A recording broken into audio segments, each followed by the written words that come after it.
So how do you not feel weird when talking about the price? This is something that I've struggled with for many, many years in terms of helping my students overcome this. I'm okay with talking about the price myself, but I have my own battles, as we all do. But I really wanted a way to crack the nut and to be able to advise people like, do this, do that. This is how you do it. And here is my answer. And this is episode 1055 of the Daily Sales Message podcast, where every single day I share a piece of simple and actionable advice that's designed to help you feel more confident and sell more stuff too.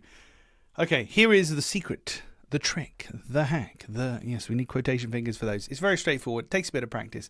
But this is what I found works the absolute best. You need to talk to somebody. You need to tell them the price. So the price of the thing is £4,000, for example. Now, quite a few people go, oh, no, we're not the cheapest. And no, they'll put their emotion into it. And that's the problem. You're putting your emotion into the price. You're putting what you think and feel. Oh, I think it's expensive, blah, blah. Or I think it's cheap. It doesn't matter what you think. It only matters what the buyer thinks. So the way that we get around this is, so the price is $4,000, for example. In the same way, you would look around the room that you're in or the room that I'm in. Be a bit weird if you're in the room here with me. There we go. And you go, look, these are glasses. These are ridiculously big headphones. This is an overly professional microphone for a podcast. And then this is the price.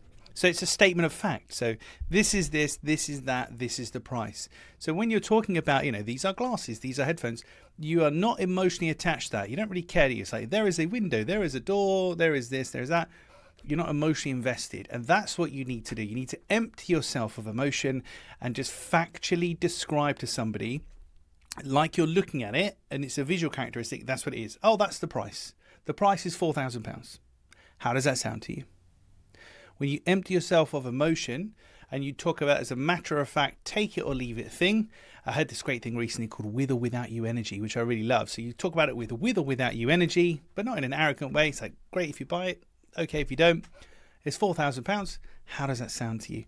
But it's the emptying of the emotion.